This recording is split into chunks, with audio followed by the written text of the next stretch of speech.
Hello friends, नमस्कार। मैं प्रियंका स्वागत करती हूँ आप सभी का आपके अपने चैनल टारगेट टीचर जॉब में। फ्रेंड्स, इस वीडियो में हम पढ़ेंगे डीएलएड थर्ड सेमेस्टर का सामाजिक अध्ययन विषय और ये है आपका राजन सीरीज। तो यहाँ पे हम लोग पढ़ रहे थे बहुविकल्पीय प्रश्न, जिसमें आपके 60 क्वेश्चन हो चुके थे। आज हम देखेंगे क्वेश्चन नंबर 61 से और इसमें टोटल हम देखेंगे 30 क्वेश्चन। यहाँ पे हम देखेंगे 90 नंबर तक। और दोस्तों, वीडियो पसंद आएगी तो लाइक ज़रूर कर दीजिएगा, चैनल पे नए होंगे तो सब्सक्राइब कर लीजिएगा और कमेंट करके हमें ज़रूर बताइएगा कि आपके कितने क्वेश्चन सही हुए हैं। तो चलिए देखते हैं क्वेश्चन नंबर 61। 12वीं पंचवर्षीय योजना की अवधि थी। तो यहाँ पे आपके ऑप्शन है 2007 से 2012, 2005 से 2010 और 2010 से 2015 और 2012 से 2017। तो यहाँ पे सही आंसर आपका हो जाएगा 2012 से 2017। ये 12वीं पंचवर्षीय योजना की अवधि थी। नेक्स्ट क्वेश्चन हम देखें क्वेश्चन नंबर 62। औरंगजेब के समय का प्रमुख अमीर जो व्यापारिक जहाज़ों का मालिक कौन था? शाइस्ता खां, दिलेर खां, मीर जुमला और बहादुर खां। तो यहाँ पे 62 नंबर का जो आंसर होगा वो हो जाएगा औरंगजेब के समय का जो प्रमुख अमीर जो कि व्यापारिक जहाज़ों का मालिक भी था, उसका नाम था मीर जुमला। चलिए आगे देखते हैं क्वेश्चन नंबर 63। कन्नौज अथवा बिलग्राम का युद्ध कब हुआ था? 1510 ईस्वी में, 1532 ईस्वी में, 1531 ईस्वी में और 1540 ईस्वी में। तो कन्नौज अथवा बिलग्राम का जो युद्ध हुआ था वो हुआ था 1540 ईस्वी में। दोस्तों देखिए, जितने भी युद्ध हुए हैं इन सब के सन बहुत इंपॉर्टेंट हैं। तो जितने भी युद्ध आपके सिलेबस में हैं उन सब का सन आप जरूर याद करिएगा, बाबर से लेकर के। तो यहाँ पे देखिए क्वेश्चन में 64 है, सिविल सेवा परीक्षा किसके शासनकाल में प्रारंभ हुई थी? Cornwallis, Lord William Bentinck, Lord Ripon, Lord Curzon. तो अगर सिविल सेवा परीक्षा प्रारंभ होने की बात आएगी तो वो कॉर्नवालिस के समय में होगा। और यहाँ पे सती प्रथा लॉर्ड विलियम बेंटिक आएगा। लॉर्ड कर्जन जो कि बंगाल विभाजन से रिलेटेड है। Question number 65। लॉर्ड वेलेस्ली ने पेशवाओं के साथ कौन सी सहायक संधि की? तो यहाँ पे पुरंदर की संधि दिया, बेसिन की संधि, सुरजी अर्जुन गांव की संधि या देवगांव की संधि। तो यहाँ पे हो जाएगा लॉर्ड वेलेस्ली ने पेशवाओं के साथ बेसिन की संधि की थी। चलिए यहाँ पे क्वेश्चन 65 हो गया। क्वेश्चन 66 देखते हैं। बंगाल के प्रथम गवर्नर जनरल थे लॉर्ड क्लाइव बंसीटार्ट और उसके बाद है बेरेल्स्ट और वारेन हेस्टिंग। तो यहाँ पे जो सही आंसर होगा, बंगाल के समय प्रथम गवर्नर जनरल थे, बंगाल के प्रथम गवर्नर जनरल माने जाते हैं वारेन हेस्टिंग। बंगाल के अंतिम गवर्नर जनरल थे, यहाँ पर बंगाल का प्रथम गवर्नर जनरल अगर पूछेगा तो वारेन हेस्टिंग, और अगर अंतिम पूछता है तब कौन होगा? तो यहाँ पे ऑप्शन दिया गया Lord Auckland, Lord Hastings, William Bentinck और कॉर्नवालिस। तो वो हो जाएंगे विलियम बेंटिक। अगर बंगाल का प्रथम गवर्नर जनरल पूछता है तो बंगाल का प्रथम गवर्नर जनरल पूछता है तो वारेन हेस्टिंग, और बंगाल का अंतिम गवर्नर जनरल पूछता है तो विलियम बेंटिक। याद रखिएगा प्रथम और अंतिम को। Question number 68। अकबर का सेनापति कौन था? टोडरमल, अब्दुल समद, मान सिंह, कोई नहीं। तो अकबर का सेनापति कौन था? मान सिंह, जिन्हें हम बीरबल के नाम से भी जानते हैं।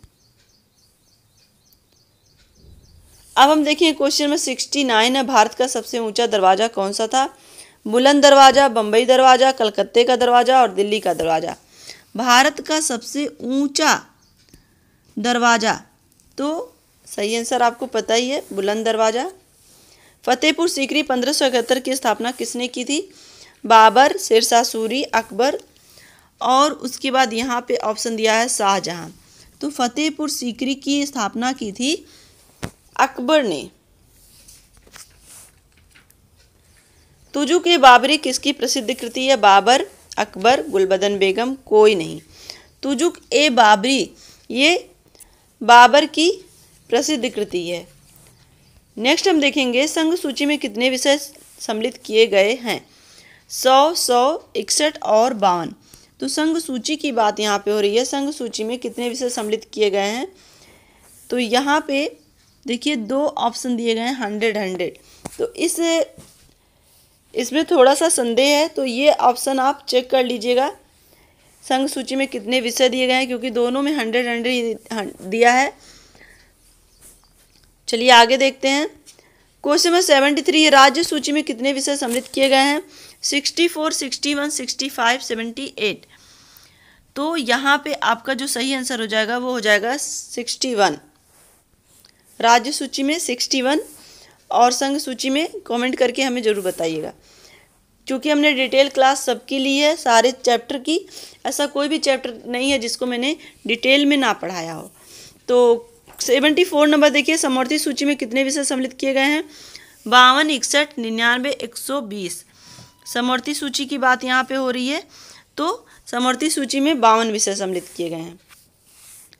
क्वेश्चन नंबर 75 है, शिक्षा को किस सूची में रखा गया है? संघ सूची, राज्य सूची, समवर्ती सूची, सभी। तो शिक्षा है वो समवर्ती सूची का विषय है। समवर्ती सूची, संघ सूची और राज्य सूची तीनों ही मैंने डिटेल में पढ़ाई है, और तीनों के अपने क्या क्या अधिकार क्षेत्र हैं, क्या क्या दायरे हैं, सब चीज़ें मैंने डिटेल में पढ़ाई है। आप जरूर जाके देखिएगा अगर नहीं देखा है तो। क्वेश्चन नंबर 76 में मुख्यमंत्री की नियुक्ति कौन करता है? राज्यपाल, राष्ट्रपति, उपराष्ट्रपति, प्रधानमंत्री। तो मुख्यमंत्री की जो नियुक्ति करता है वो करता है राज्यपाल। और राज्यपाल की नियुक्ति कौन करता है? राष्ट्रपति, प्रधानमंत्री, उपराष्ट्रपति, और यहाँ पे लिखा सभी। तो यहाँ पे राज्यपाल की नियुक्ति राष्ट्रपति करता है और मुख्यमंत्री की नियुक्ति राज्यपाल करता है। चलिए आगे देखते हैं। क्वेश्चन नंबर 78, संसद के निम्न सदन को कहते हैं? लोकसभा, राज्यसभा, दोनों, इनमें से कोई नहीं। तो निम्न सदन और उच्च सदन आपको पता ही है, तो लोकसभा को निम्न सदन के नाम से भी जाना जाता है। ऑप्शन आपका सही हो जाएगा, लोकसभा। रिजर्व बैंक भारत का केंद्रीय बैंक है, इसका मुख्यालय है मुंबई, मद्रास, दिल्ली, इलाहाबाद। तो रिजर्व बैंक भारत का केंद्रीय बैंक है और इसका मुख्यालय कहाँ पर है? इसका मुख्यालय है मुंबई में। कोई विधेयक धन विधेयक है अथवा नहीं, यह तय कौन करता है? तो लोकसभा अध्यक्ष, ग्राम प्रधान, राज्यसभा अध्यक्ष और प्रधानमंत्री। दोस्तों देखिए, कोई भी विधेयक धन विधेयक है अथवा नहीं है, ये तय कौन करता है? ये तय करता है लोकसभा का अध्यक्ष। क्वेश्चन नंबर 81 है, विक्टोरिया जलप्रपात कहाँ स्थित है? एशिया, यूरोप, अफ्रीका, दक्षिणी अमेरिका। विक्टोरिया जलप्रपात ये कहाँ पर स्थित है? अफ्रीका में। सारा मरुस्थल जो है वो स्थित है अफ्रीका, एशिया, यूरोप, ऑस्ट्रेलिया। तो विक्टोरिया जलप्रपात अफ्रीका में है और सारा मरुस्थल भी अफ्रीका में है। ये दोनों आप याद रखिएगा। चलिए आगे देखते हैं। क्वेश्चन नंबर 83 है, दक्षिणी गंगोत्री मैत्री तथा भारतीय शोध केंद्र कहाँ पर स्थित हैं? दक्षिणी गंगोत्री मैत्री और दक्षिणी गंगोत्री मैत्री ये भारतीय शोध केंद्र है। ये कहाँ पर स्थित है? अंटार्कटिका में, अफ्रीका में, यूरोप में और एशिया में। तो दक्षिणी गंगोत्री मैत्री ये जो शोध केंद्र हैं भारत के, ये अंटार्कटिका में स्थित हैं। अंटार्कटिका महाद्वीप है। नेक्स्ट क्वेश्चन है यहाँ पे, क्वेश्चन नंबर 84, भारत पृथ्वी के कितने भाग पर जल है? 1/4, 3/4, 8/4, आधा। तो पृथ्वी का कितना भाग जल है ये तो आपको पता ही होगा। पृथ्वी का कितना भाग जल है? वो 3/4 है। और पृथ्वी का कितना भाग स्थल है? तो वो 1/4 है। मतलब 3 भाग पे जल है, 1 भाग पे स्थल है, ये आपको समझना है। क्वेश्चन 86 है, कंगारू किस महाद्वीप में पाए जाते हैं? अफ्रीका, ऑस्ट्रेलिया, उत्तरी अमेरिका, दक्षिणी अमेरिका। बहुत ही आसान सा क्वेश्चन है और ये सारी चीज़ें हम लोग पढ़ चुके हैं डिटेल क्लास में। तो ये आपका हो जाएगा ऑस्ट्रेलिया। आपने देखा होगा क्रिकेट, जब भी क्रिकेट होता है तो उसमें अगर ऑस्ट्रेलिया के क्रिकेटर हैं तो वहाँ पे कंगारू करके लोग संबोधित कर देते हैं। तो इससे भी आप याद कर सकते हैं। क्वेश्चन नंबर 87 है, अंध महाद्वीप कहा जाता है? ऑस्ट्रेलिया को, अफ्रीका को, यूरोप को, एशिया को। अंध महाद्वीप कहा जाता है किसको? अफ्रीका को। 88 देखिए, भारतीय संविधान की 8वीं सूची में कितनी भाषाओं का उल्लेख है? भारतीय संविधान की 8वीं सूची में कितनी भाषाओं का उल्लेख है? 16, 18, 22 और 21। तो यहाँ पे सही आंसर हो जाएगा 22 भाषाओं का उल्लेख है भारतीय संविधान की 8वीं अनुसूची में। क्वेश्चन नंबर 89 है, भारत की संसद से व्यक्त होता है लोकसभा, राज्यसभा एवं राष्ट्रपति, लोकसभा, राज्यसभा, लोकसभा एवं राज्यसभा। तो भारत की संसद जो बनती है वो लोकसभा, राज्यसभा और राष्ट्रपति को मिलाकर ही बनती है। तो यहाँ पे ऑप्शन सही हो जाएगा। नेक्स्ट और लास्ट क्वेश्चन ये आपका है, महाभियोग द्वारा किसको हटाया जा सकता है? राष्ट्रपति, राज्यपाल, मुख्यमंत्री, सभी। तो महाभियोग द्वारा यहाँ पे किसको हटाया जा सकता है? राष्ट्रपति को।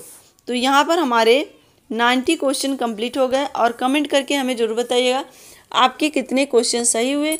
वीडियो को लाइक कर लीजिएगा, चैनल पे नए होंगे तो सब्सक्राइब कर लीजिएगा। मिलते हैं दोस्तों नेक्स्ट वीडियो में। Take care, bye bye, love you all, जय हिंद।